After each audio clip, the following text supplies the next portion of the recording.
মাত্র একটা সেটিংসই পারে তোমার ভিডিও ভাইরাল করতে, তোমার ভিডিও নন ফলোয়ার্সের কাছে পৌঁছে দিতে। চলো দেখে নাও তোমাদের এই সেটিংসটা অন আছে কিনা। প্রথমে তোমরা এই ডিফল্ট অডিয়েন্স সেটিংসে ক্লিক করো।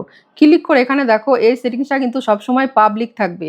এটা যদি পাবলিক না থাকে তোমার ভিডিও কিন্তু নন ফলোয়ার্সের কাছে পৌঁছাবে না। তাই অবশ্যই এই সেটিংসটাকে পাবলিক রাখবে, নিচের কোনোটাই করবে না। এবার ব্যাক করে বেরিয়ে যাও। তারপর এখানে দেখো মিডিয়া, এই মিডিয়া অপশানে ক্লিক করো। মিডিয়া অপশানে ক্লিক করে এখানে দেখে নেবে আমার যেটা যেটা অন আছে, তোমরাও সেটা অন রাখবে। এখানে অবশ্যই মিডিয়াটাকে নেভারটাকে অন রাখবে, যাতে তোমার ভিডিও অটোমেটিক প্লে না হয়। নিজের ভিডিও নিজে কিন্তু প্লে করে দেখা যায় না, তাতেও কিন্তু আইডি রিচ ডাউন হয়ে যায়। এটাকে অবশ্যই অন করে রাখবে। আর নিচের দিকে একটু দেখো, এই পোস্টে গিয়ে তোমরা দেখে নেবে যে তোমার এটা পাবলিক আছে কিনা। ব্যাস, এই কটা সেটিং যদি তোমার ঠিক থাকে তাহলে তোমাদের ভিডিও অটোমেটিক পাবলিকের কাছে পৌঁছাবে। আর এখানে রিলস, আমরা যেহেতু রিলস পোস্ট করি, ছবি পোস্ট করি আর লং ভিডিও পোস্ট করি, এগুলোকে অবশ্যই দেখে নেবে যে পাবলিক আছে কিনা। আদার্স বাই আইডিতে কোনো সেটিংস নেই ভিডিও ভাইরাল করার।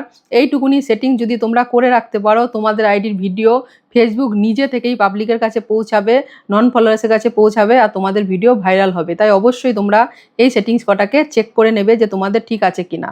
আর এরপরেও কি ভিডিও তোমরা চাও অবশ্যই কমেন্ট বক্সে জানিয়ে যাবে।